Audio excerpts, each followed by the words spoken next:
another attempt, as it were, from the federal government to, in this case, add to the number of Supreme Court justices. The Supreme Court has its own set of rules, and this has been something that's been talked about off and on and has happened off and on over the last, especially 100 years. It has. FDR attempted it. I think it's moving the goalposts when you don't feel that you can get things achieved that would pass constitutional muster by the Supreme Court. This is just an unfortunate way to subvert the Constitution, in my opinion. I know the argument is that, well, this is constitutional. There's no set limit of justices on the court, but our very own president stated that it's a boneheaded move, is a horrible precedent to set, and here we are setting up a commission to potentially expand the Supreme Court because now it's a conservative court and it doesn't fit their ideology. I just think it's bad policy and it's a bad move for our nation. We seem to hit this recurring theme every week, and that is the issue of states' rights. There is something that Missouri, the legislature, can do. Yeah, no, and we can at least let our voices be heard that we think this is not a move we need to be making. We also see the current administration and elected officials in Washington wanting to expand how many states we have so we have more senators. I mean, it's just the pattern is really scary to see what's trying to be attempted in order to subvert the will of the people. Regardless of who the president was, the last administration,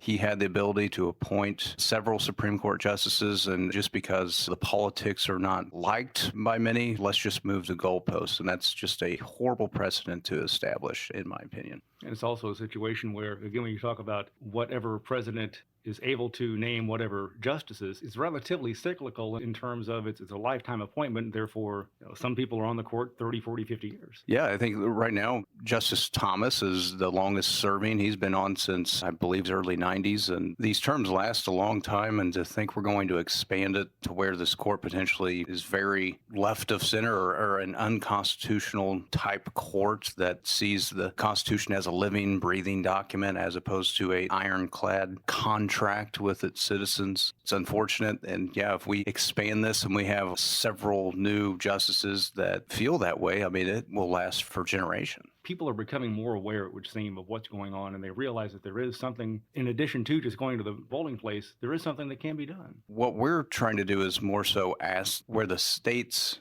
have the ability to speak up is just to send their dislike. And that's the scary thing about the federal government. They're able to try to move these things forward, and the states just can kind of scream bloody murder, if you will, that this is wrong and not the path to go. Unfortunately, I just feel that this current administration and those elected up in Washington are completely tone deaf and could care less about what states say. That's the scary thing, in my opinion.